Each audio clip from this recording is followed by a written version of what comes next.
Hi, my name is Katheryn. I'm the head of PR at Journey Further. I'm here today with some of our PR team to discuss roles and responsibilities in the digital PR industry and more specifically how we handle this at Journey Further.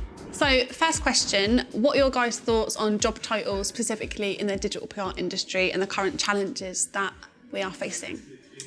I think the main challenge is that job titles aren't standardised across the industry, so there's no kind of, you don't necessarily know what would be expected of you for a particular job title.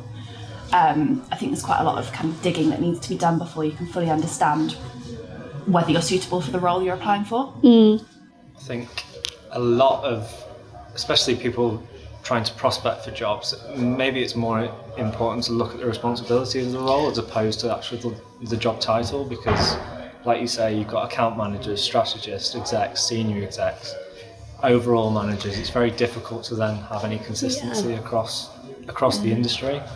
Yeah, exactly. Some people might call a strategist role, an account manager role, and then it's knowing the difference between the two. So it's really ironing out, what the roles and responsibilities are.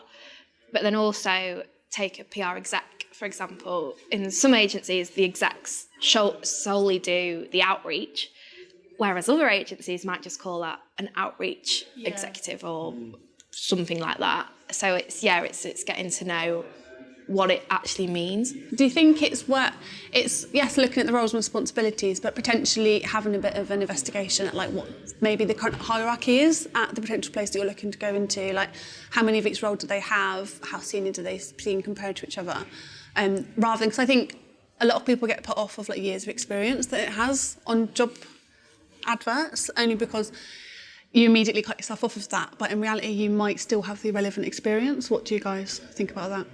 Yeah, I mean, people go on about quality versus quantity. So I think if you're a really quality worker and you're really good at what you do, don't let years of experience put you off just because you haven't quite reached it. You can sell yourself, you've got that experience, like go for it.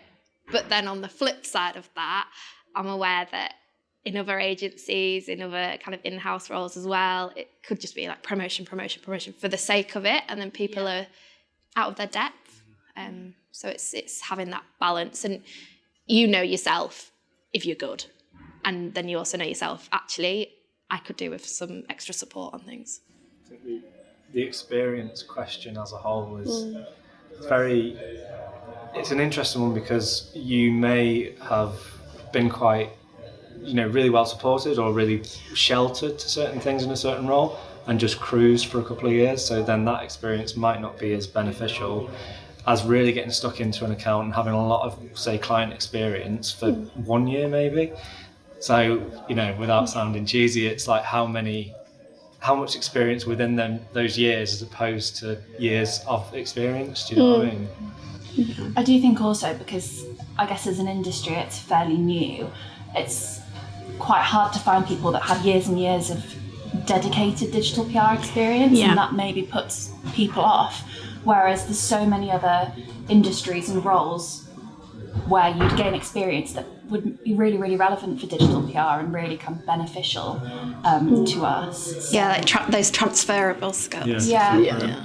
I think it's kind of a case of making that very clear, and that the number of years experience that are required aren't necessarily within digital PR, but across kind of relevant industries. 100%. I think coming from it from the other flip side of the coin, as someone who looks at CVs often and talks to people in the industry who are interviewing at our team at Journey Further, like that is 100% something we consider. Like if you have taken a break, or you've tried to go in-house, or you've gone into like a project management role, or like a creative role, something else, that is something we consider, because especially at Journey Further, like our team is quite flexible in the sense that we're always working with the other channels, like our performance content team, for example. I know like you went on a shoot the other day to help with that.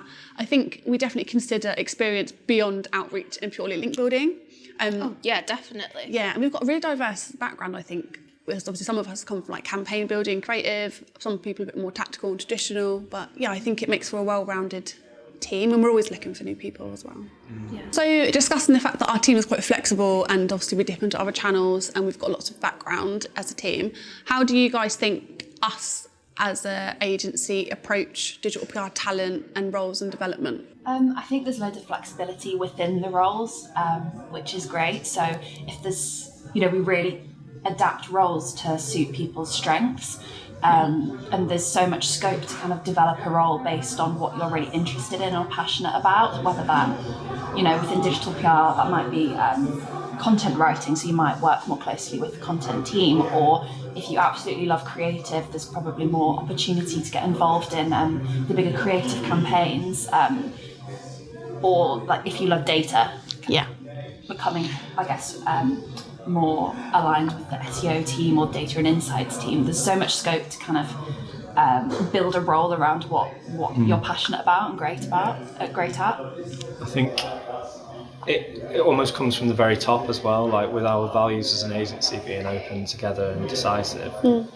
People within the agency are empowered to do like socials, for example, or any sort of HR type thing that they want to get involved in, but then that transfers into roles and responsibilities as well. I think you certainly don't have to stick in your lane, basically. You don't have to just do outreach if you're an exec. You are empowered to do extra bits and bobs. And I think I found personally some of the people at certain levels that I've worked with at Journey Further are so much more, they're so much like more developed, if that makes sense, than I have in other agencies. Yeah, I agree with that. I think because our team is quite a big team relative to other agencies in the industry, I think we're given a lot more trust, a lot more kind of ownership when it comes to clients and stuff like that. Freedom. Yeah, so I think you are exposed a bit more, because typically our roles, you do sit in like an exec role for slightly longer, because you have to learn the ropes to obviously feel trusted and feel that you have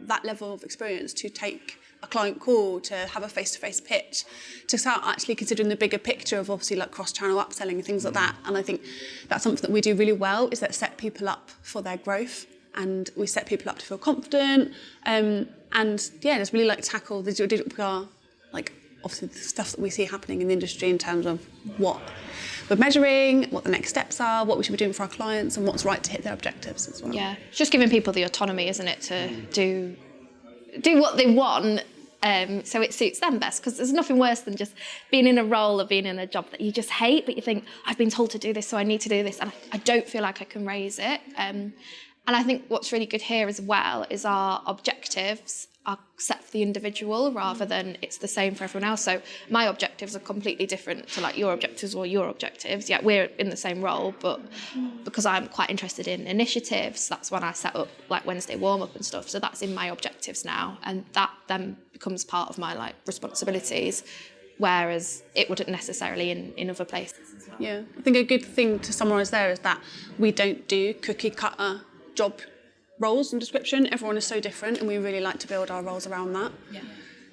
And I think what's great is that we've got like real life examples within the team of people who have kind of grown out of the role that they kind of came into and have built, I guess, a really tailored role for themselves. Like Chrissy, for example, starting out in PR, she now leads the content team. The influencer team has grown out of PR as well, based on kind of people's strengths and passions. Yeah, so, Shakira. It's really important to highlight how positive that is as well, because you do have the freedom to do that, to grow and focus your time and energy into what you're really passionate about as well.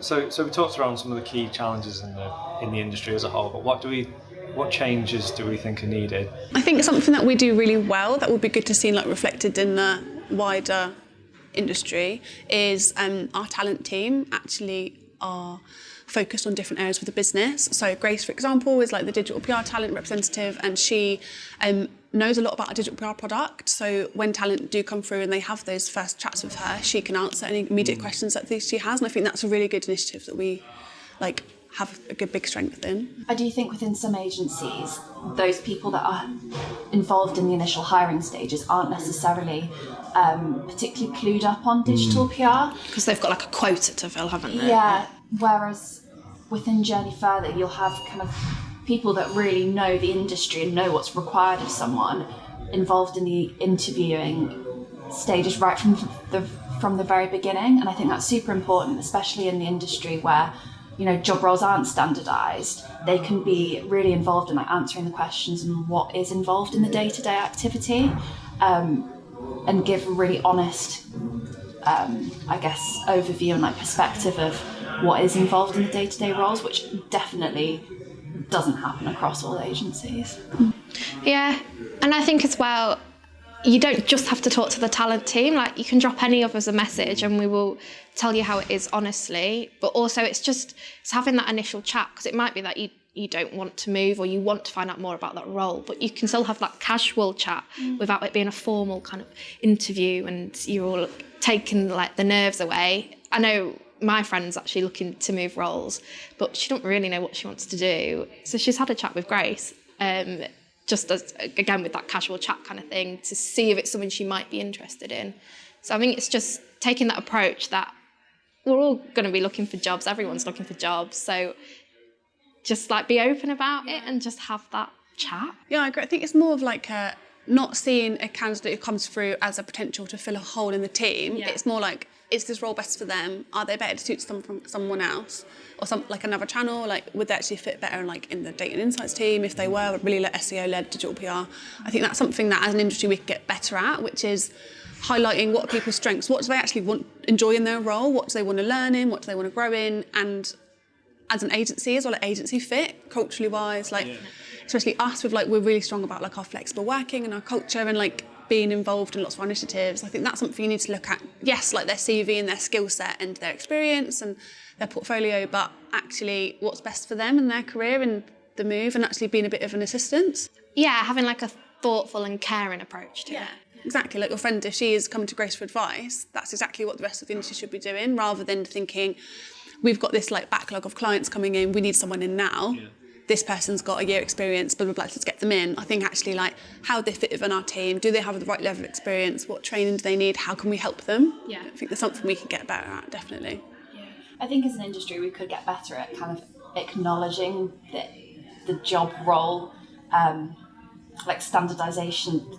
I don't want to call it an issue because it's not an issue, but just acknowledging that every agency does call different roles different things. Yeah, because if you're a teacher, you are a teacher. Yeah. But yeah, we do have different names for things, don't we? And making sure that, I guess, all job specs are super detailed in what they require of candidates. I think that's a key point for me, because at Journey Further, for example, we don't have account managers. So the people who are putting the strategies together are then managing the accounts as well. So it's the responsibilities thing, isn't it? Yeah, for sure. Yeah. Definitely. And something that candidates should consider as well, like when you are like interviewing in the digital PR industry, like no one puts all the eggs in one basket, you're always talking to lots of agencies at the same time, but actually asking like I know people do ask us, what is my day-to-day, but actually getting to the nitty-gritty of it. Like, do you have a client services team?